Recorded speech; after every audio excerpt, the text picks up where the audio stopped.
जय जिनेन्द्र।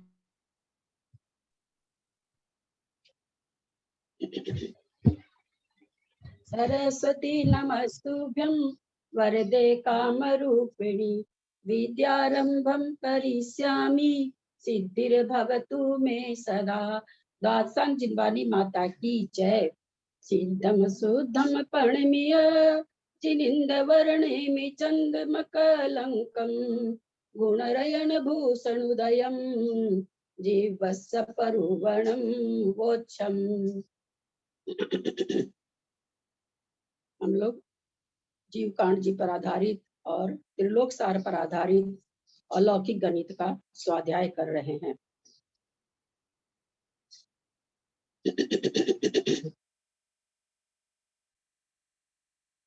पढ़ाई दीप में विराजमान सभी आचार्य उपाध्याय सर्व साधु के चरणों में नमोस्तु नमोस्तु नमोस्तु।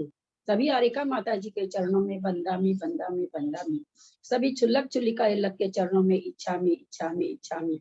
सभी प्रतिमाधारी के चरणों में ग्रुप में विराजमान अंजना जी के चरणों में वंदना वंदना वंदना। पूज्य बाबू जी, नेमीचंद भाई साहब, राव भाभी और भी जो पूज्य जन है सबका सादर चरण स्पर्श और सभी से सादर जय जिनेन्द्र। अलौकिक गणित नाम से हमारा यह स्वाध्याय है। इसको पढ़ने में हम सक्षम इसलिए हो पाए हैं, सारिका जी छाबड़ा, विकास जी छाबड़ा की धर्मपत्नी, उन्होंने कलरफुल PDF बना करके हमारे लिए बहुत आसान कर दिया। अतः उनके लिए भी सबकी तरफ से बहुत बहुत बहुमान और जय जिनेन्द्र है। हमने जाना गणित क्या होती है, लौकिक होती है, अलौकिक होती है। लौकिक हम सभी जानते हैं, किलोमीटर, लीटर, ग्राम आदि लौकिक गणित हो गई। अलौकिक गणित 4 प्रकार से होती है, द्रव्य, क्षेत्र, काल, भाव। हम इसमें द्रव्य से गणित को समझेंगे। द्रव्यमान पढ़ते हुए द्रव्यमान 2 तरह का बताया गया, संख्या और उपमा से। संख्या हम सभी जानते 2, 3, 4, 5 ये संख्याएं कहलाती है। और उपमा जो उपमा के द्वारा समझा जाए, जैसे सागर प्रमाण, पल्य प्रमाण, जगत प्रमाण, जगत प्रतर प्रमाण, सूचांगुल प्रमाण, प्रतरांगुल प्रमाण, घनांगुल प्रमाण। इस तरह से 8 तरह के भेद उपमा भेद होते हैं और संख्या के 21 भेद होते हैं। सर्वप्रथम संख्यात, असंख्यात, अनंत। संख्यात के 3 भेद, जघन्य, मध्यम और उत्कृष्ट। असंख्यात के 3 भेद, अनंत के 3 भेद, फिर उनके 3 भेद। तो 9 दूनी 18, 21 भेद होते हैं। उस 21 भेद में से हम सिर्फ 8 राशियां निकालेंगे। 8 राशियां निकालने से हमें 21 राशियां प्राप्त हो जाएगी। बहुत हल्का हो गया काम। 21 में से 8 ही निकालनी है। संख्यात हम सभी जानते हैं, जिन आगम में संख्यात संख्या 1 से नहीं 2 से शुरू होती है। अब संख्यात 2 से शुरू हो गया, जो जघन्य संख्यात है। उत्कृष्ट संख्यात को जानने के लिए जघन्य परित असंख्यात को जाना जाएगा। उसमें से 1 कम कर देंगे तो उत्कृष्ट संख्यात हो जाएगा। और जघन्य संख्यात और उत्कृष्ट संख्यात के बीच में जितने भी विकल्प हैं सब मध्यम संख्यात हो जाएंगे। जघन्य संख्या जहां भी आएगी वो 1 आएगी। उत्कृष्ट संख्या जिसकी भी आएगी 1 आएगी। बाकी सारे विकल्प जितने भी बनते हैं मध्यम में बनेंगे। असंख्यात निकालने की विधि इन्होंने, परिता संख्यात की विधि निकालने में इन्होंने आचार्य ने कुंड विधान के द्वारा निकालना बताया। जघन्य युक्ता संख्यात निकालने का विरलंघ राशि है। जघन्य असंख्याता संख्यात बताने के लिए वर्ग करके निकालेंगे। आगे हम अभी नहीं ले रहे हैं। अब हम चलते हैं। हम संख्यात को समझ चुके हैं।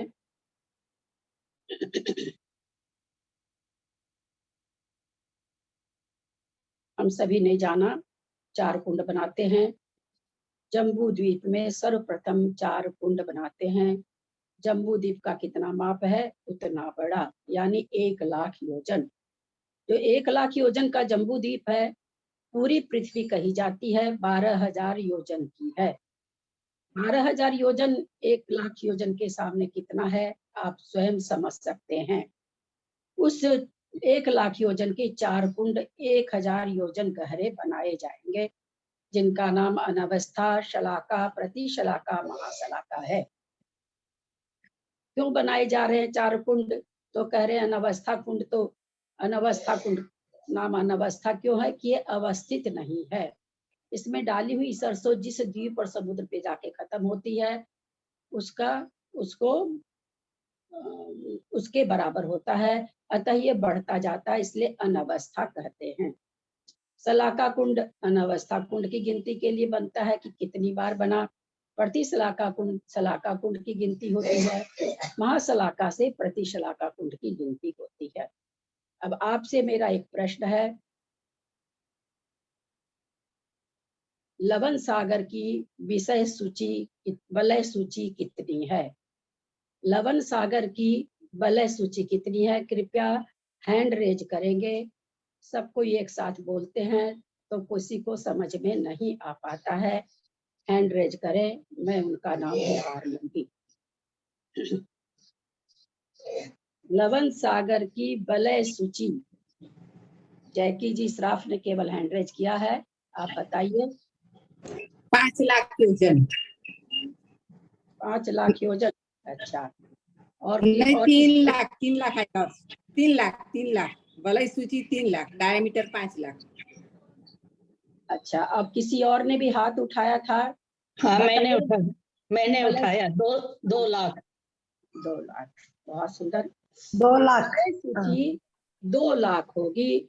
और डायमीटर कितना होगा लवण सागर का? 5 लाख। 5 लाख। 5 लाख। पुष्कर, अब इसी तरह से हैंडरेज करेंगे। पुष्कर वर द्वीप की वलय सूची कितनी है? पुष्कर वर द्वीप की वलय सूची कितनी है? बाबूजी आए हैं क्या? पुष्कर वर द्वीप की वलय, हाँ बोलो। पुष्कर वर द्वीप की वलय सूची कितनी है? ये तो मैंने निकाला नहीं, कोई निकाल के देखा नहीं है तुम्हें। निकालने की जरूरत ही नहीं है। पुष्कर वर द्वीप तक तो निकालने की जरूरत नहीं है। उत्तरवर्ती मतलब उत्तरवर्ती क्या? वलय सूची। हाँ तो है? नहीं, प्रश्न समझ में नहीं आया, प्रश्न समझ में नहीं आया। मैं 2 तरह की चीज हम लोगों ने जाना संख्यात निकालते हुए, एक वलय सूची जाना और एक व्यास जाना। हाँ। तो मेरा यहाँ पर प्रश्न है कि पुष्कर वर द्वीप की वलय सूची कितनी है? हैंडरेज किसने कहा? मैंने किया। उत्तरवर्ती कौन सा हुआ? उत्तरवर्ती कौन सा हुआ? एक मिनट, मैंने किया 16 लाख। पुष्कर क्या? अच्छा, पुष्कर द्वीप का हुआ वलय सूची 16 लाख 32 लाख होगी। 16 लाख 32 लाख 32 लाख वलय सूची। चलिए निशा जी जैन दिल्ली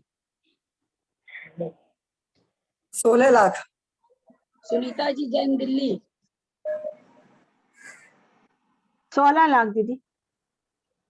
और किसने उठाया हाथ? सरिता जी जैन मद्रास 16 लाख। और अगर अर्ध पुष्करार्ध करेंगे तो 8। वो दूसरा प्रश्न अपने आप मत जोड़िए प्लीज। तो बस मैंने पुष्कर वर द्वीप बोला है तो उतने का ही उत्तर दें। और किसी को बोलने का मन है? कोई बोलना चाह रहे हैं? 16 लाख योजन। मैं बोल रहा हूँ 16 लाख योजन है। 16 लाख योजन। 2:4 आ जाएगा। बहुत सुंदर उत्तर सबका। हाँ बस सब कोई सब चुप रहे। बाबूजी 32 लाख योजन कैसे बनाएंगे आप? 5 क्या? वलय सूची तो एक ही तरफ की चौड़ाई को लिया जाएगा ना बाबूजी। 5 बार गुना किया, 5 बार गुना किए थे हम, तो 32 समझ लिया। तो 16 लाख योजन, बहुत सुंदर। और इसका डायमीटर होगा, पुष्कर वर द्वीप का डायमीटर कितना होगा, व्यास कितना होगा? आप कॉपी पर जोड़ सकते हैं, 2 मिनट समय ले सकते हैं। आप कॉपी पर लिख के जोड़ सकते हैं। 40 लाख योजन होगा। कितना होगा जयश्री जी? 31 लाख योजन। हाँ 45 लाख 61 31 लाख योजन। 32 और 1 लाख 33 लाख लाख योजन। 61 61 लाख ये 61 लाख 61 61 लाख डायामीटर 62 लाख योजन। आप लोग बहुत अच्छा। इसका 61 होगा, 62 नहीं होगा। कितने? 61 लाख 61 लाख योजन। बहुत सुंदर शब्द उत्तर। इसका मतलब दो चीज तो बहुत बढ़िया से समझ में आ गई है लोगों को, वलय सूची और व्यास। व्यास कितना बताया भाभी? हाँ व्यास कितना बताया इसका? 61 61 कैसे होगा इसका? आप घर में करके देखिएगा, किताब खोल के किताब में व्यास कैसे बताया है और खोल के करके देखिएगा, सबका उत्तर सही आया है। आप स्वयं खोल के देखिएगा तब आपका क्षयोक्षम होगा, किसी के बताने से नहीं होगा। अब चले हम लोग अब आगे चलते हैं। 3 कुंड हमने बनाए, अनवस्था कुंड, शलाका कुंड, शलाका कुंड, शलाका कुंड। जिस समय चारों कुंड पिरामिड तक भर जाएंगे, जिस समय चारों कुंड पिरामिड के जैसे भर जाएंगे, उस समय अनवस्था कुंड जहां पर होगा, क्या वो जघन्य परित संख्यात होगा क्या? जहां पर, ध्यान से सुनेंगे प्रश्न को, जहां पर अनवस्था कुंड होगा जिस भी द्वीप में अथवा जिस भी सागर में, क्या वह जघन्य परित संख्यात होगा क्या? बोले हैंड रेज में सुनीता जी बोलिए। बस हाँ नहीं बोलेंगे और कुछ नहीं, कोई भी व्याख्या नहीं करेंगे आप लोग। जी दीदी। अच्छा जैकी जी सर आप बोलिए। हाँ हाँ, लास्ट अनवस्था कुंड में जितनी सरसों होती है वो जघन्य परित असंख्यात आएगा। मैंने क्या पूछा, देखिए आपने तुरंत प्रश्न को बदल दिया। मैंने तो सरसों का नाम भी नहीं लिया, इसीलिए प्रश्न को समझा करिए। ये तो हम परीक्षा नहीं लेते हैं, ये तो पेपर ऊपर बने तो गलत हो जाए ना। हमने क्या क्वेश्चन किया कि चारों कुंड जिस समय भरे हुए हैं, उस समय अनवस्था कुंड जहां पर है, क्या वहां तक की संख्या जघन्य परित संख्यात हो गई क्या? हाँ हाँ हो गई। हाँ हाँ। सबका उत्तर यही है क्या? विजया ना जी नहीं हुई है, लास्ट में होगी, जघन्य परित महासलाका के पास होगी। हाँ जब चारों कुंड भर गए, महासलाका के पास जाएंगे तब होगी। अरे भैया महासलाका तो भर ही गया।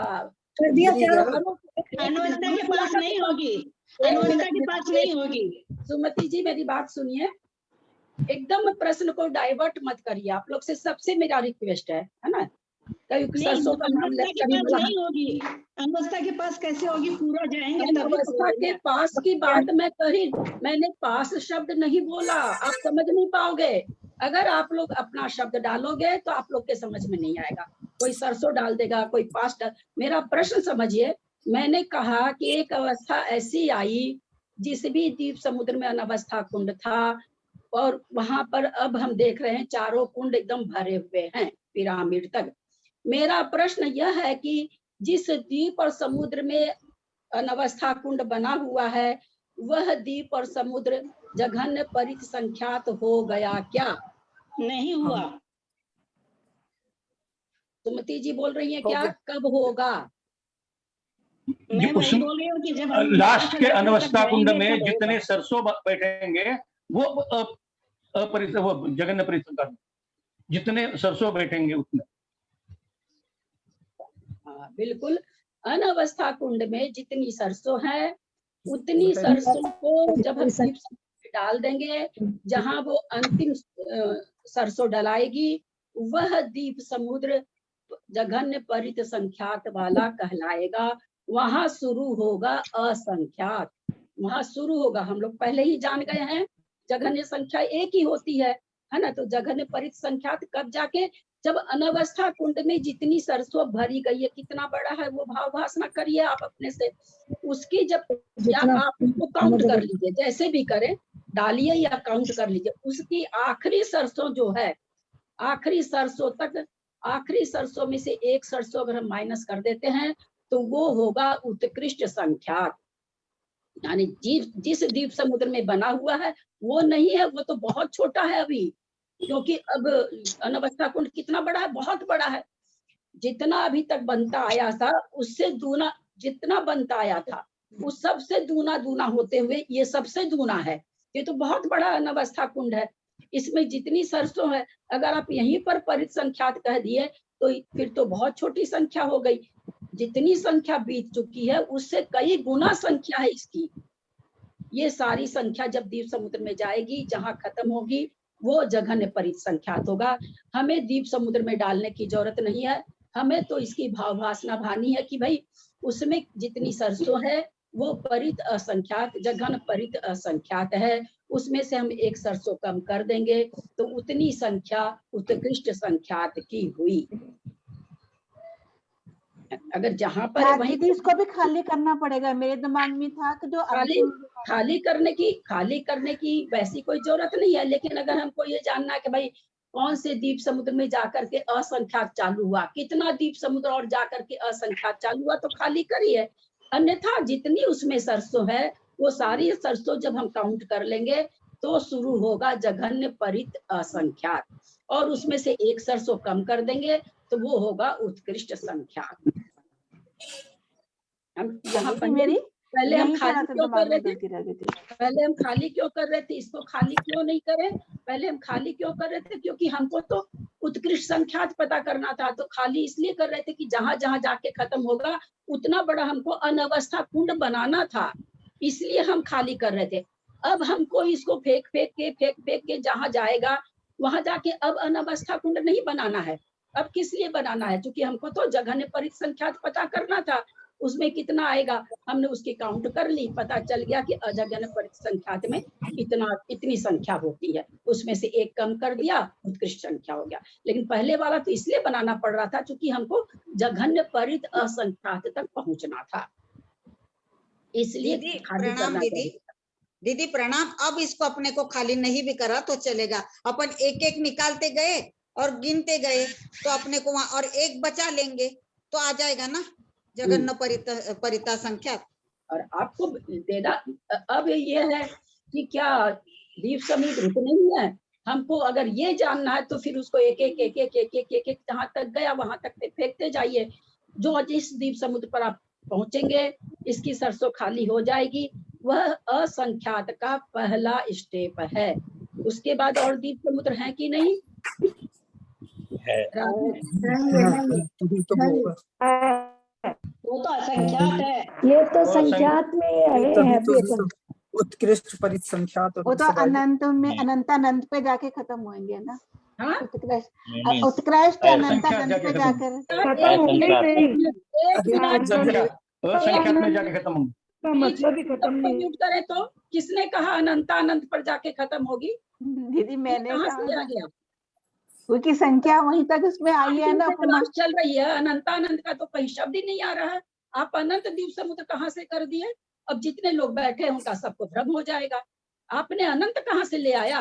असंख्यात में अभी गए ही नहीं है, सारा बाकी पड़ा, आपने अनंत ले आए बीच में। आप ऐसे लाएंगे तो आप कहाँ पर खत्म होगा, इसलिए मैंने दिमाग में। तो वो अनंत थोड़ी है, एक राजू अनंत थोड़ी है। एक राजू को हम बोल पा रहे हैं, वो अनंत थोड़ी है। असंख्यात द्वीप समुद्र, अनंत द्वीप समुद्र तो आज तक नहीं है किसी के मुंह से निकला होगा। आपने अनंत कहाँ से ले आए? तो यहाँ पर तो द्वीप समुद्र असंख्यात चालू हुआ, एक राजू तो बहुत दूर है, अभी बहुत दूर है।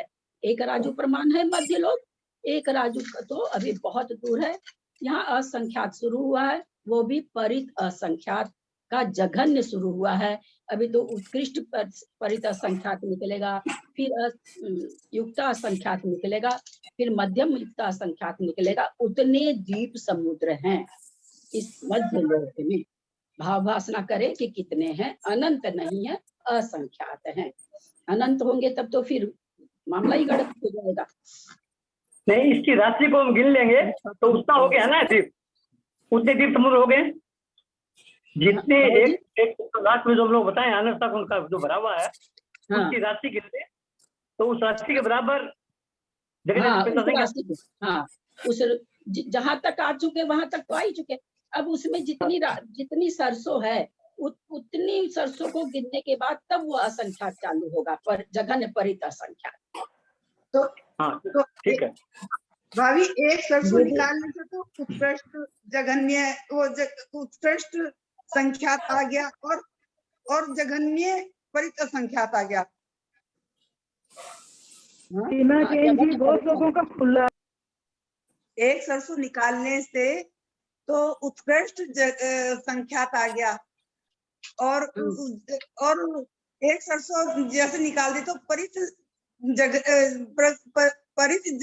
जघन्य संख्यात आ गया। हाँ, जहाँ पर वो संख्या है वो सरसों को काउंट करेंगे तो जघन्य परित संख्यात की संख्या होगी, वो उसमें से एक घटा देंगे तो उत्कृष्ट संख्या हो जाएगी। उत्कृष्ट संख्यात हमको पता चल जाएगा। उस परित असंख्यात में, जघन्य परित असंख्यात में अगर हम एक जोड़ देंगे तो वहां से मध्यम परित संख्यात चालू हो जाएगा। एक जोड़ने से कहाँ तक होगा, फिर उत्कृष्ट से एक घटाने तक वहां तक मध्यम होगा, उत्कृष्ट संख्यात अलग होगा। तो यहाँ तक आप लोग समझे हैं कि नहीं समझे हैं? अनवस्था कुंड के सरसों गिन लेंगे, लेकिन जितने द्वीप समुद्र में पहले गिन चुके हैं वो भी तो प्लस होंगे। हाँ, नहीं तो वहां तो आप आ ही गए हैं ना। हम 10 किलोमीटर चल के आ गए। अब कोई कह रहा है यहाँ से 20 किलोमीटर और है शिखर जी, तो टोटल 30 किलोमीटर हो गया ना। हाँ, वो प्लस होगा ना, वही पूछ रही थी। जो चल के आप आ गए किलोमीटर, आप दूरी किसी को बताएंगे कि भाई शिखर जी हम गए थे 100 किलोमीटर था, बीच में आप 50 किलोमीटर बीतने पर किसी से पूछते हैं भैया कितनी दूर और है, तो बोला 50 किलोमीटर। तो 50 किलोमीटर थोड़ी हुआ शिखर जी, आप 50 किलोमीटर पहले चल के आ गए तो 100 किलोमीटर हो गया। दीदी मेरा प्रश्न ये है दीदी कि जो कुंड अपन ने खाली कर लिया आखिरी वाला अनवस्था कुंड, और फिर उसमें से एक सरसों बचाने के बाद ये जघन्य उत्कृष्ट आएगा संख्यात। हाँ, और जो अब उत्कृष्ट संख्यात आएगा, ठीक है। और अगर उसी में का एक नहीं डालना है ना अपने को परिता संख्यात निकालने को, अलग से एक डालेंगे जब आएगा ना, इसी में का खर्चा नहीं करना है ना सरसों। नहीं, जघन्य परित संख्यात आ गया। अच्छा, ये पूरे डल गए तो ही आ गया क्या? हाँ, ये आखिरी सरसों इसकी जघन्य परित संख्यात है। यानी इसी में की डालना है, अलग से नहीं डालना है, इसी में की एक डालना है उसमें। ये उत्कृष्ट परित संख्यात की, जघन्य परित संख्यात की असंख्यात की संख्या है। यानी ये अनवस्था कुंड का ही लेना है, अलग से सरसों नहीं लेना है यहाँ पर अपने को। नहीं, अलग से सरसों तो कभी भी नहीं लिए हैं।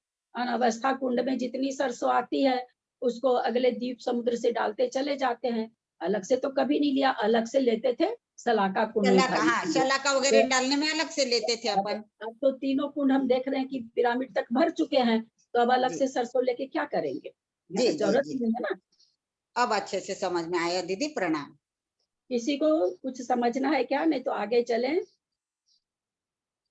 अभी तक में किसी को कुछ समझना है क्या? वलय सूची, डायमीटर, कुंड कितने बड़े बनेंगे, कौन सा कुंड कैसे बनेगा, कुछ भी किसी भी तरह की शंका हो तो आप अभी पूछ सकते हैं।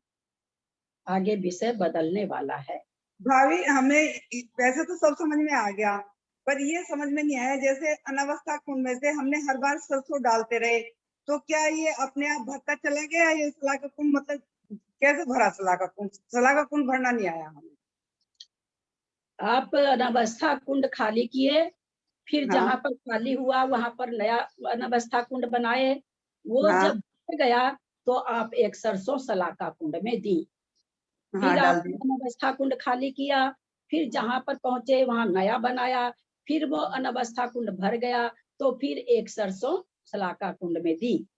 ऐसे करते करते कितनी बार भरा जाएगा अनवस्था कुंड? ये भरेगा 40 अंक प्रमाण। 40 अंक प्रमाण। उसमें सरसों कितनी अट रही है सलाका कुंड में? 40 अंक प्रमाण। और प्रति शलाका में प्रति शलाका में भी जब इसका खाली होगा तो उसमें भी 40 अंक प्रमाण नहीं। आएगी। हाँ खाली होने की बात मत करिए, मैंने पूछा उसमें अच्छा, कितनी सरसों, और उतनी ही महाशलाका में आएगी, है ना। जब अच्छा, जब अच्छा। ये एक एक कुंड खाली होगा, एक एक सरसों बगल वाले को भरती जाएगी, भरेगा तो बगल वाले को एक मिली, फिर भरेगा तो बगल वाले को एक मिली। तो इस तरह से 46 अंक प्रमाण भरने पर एक सरसों इसको मिलती है। यानी अनवस्था कुंड बड़ा होते होते 46 अंक प्रमाण बार भरेगा। तो पहली मतलब जैसे शलाका कुंड भर गया तो फिर उसके बाद में हमें प्रति शलाका कुंड भरना है। हाँ हाँ, वो मतलब उसकी सरसों जितनी अनावस्था कुंड की एक सरसों फिर हमें प्रति शलाका कुंड में डालनी है। अरे उसकी सरसों क्यों डालनी यार, आप कल भी बोल रहे थे।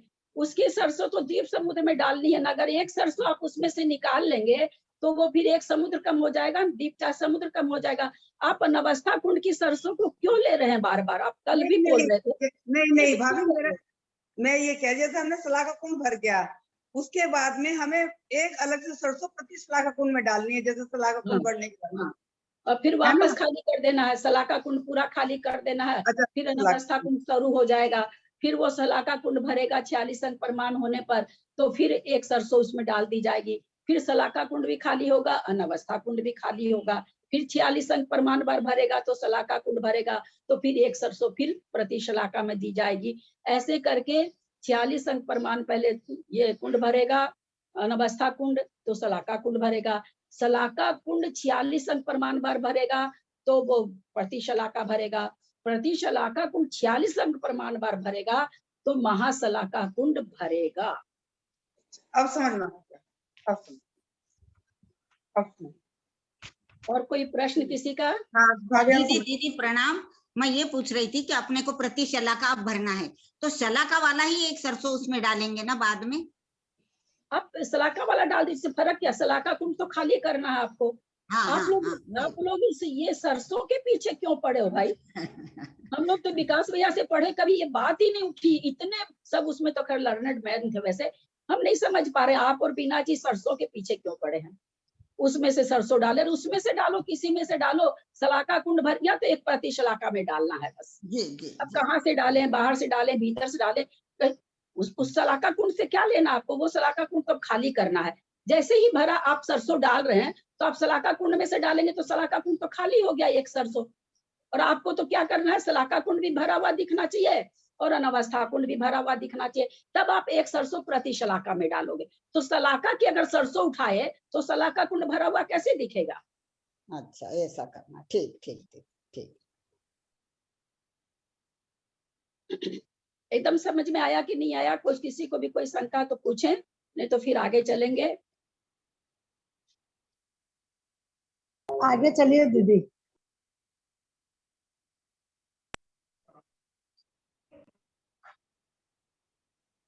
तो इस तरह से पेज नंबर,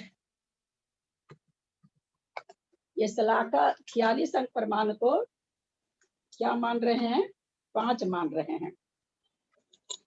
46 अंक प्रमाण को 5 मान रहे हैं। तो हम लोगों ने क्या जाना कि 46 अंक प्रमाण भरा तो एक सरसों आई।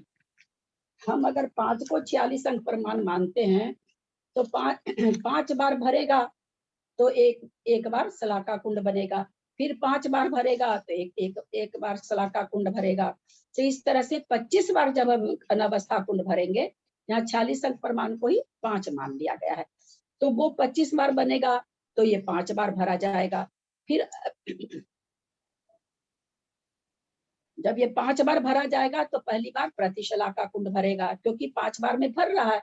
46 अंक प्रमाण को 5 माना जा रहा है, तो 46 अंक प्रमाण एक बार शलाका कुंड भरा तो एक सरसों आई प्रति शलाका में। तो वही चीज कह रहे हैं कि 5 बार भरा तो एक सरसों इसमें आ गई, फिर 5 बार भरा तो दूसरी बार।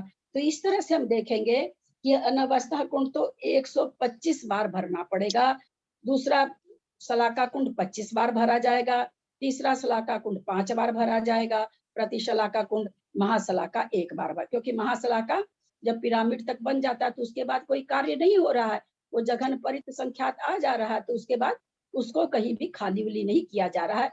तो 1 बार महाशलाका, 5 बार प्रति शलाका,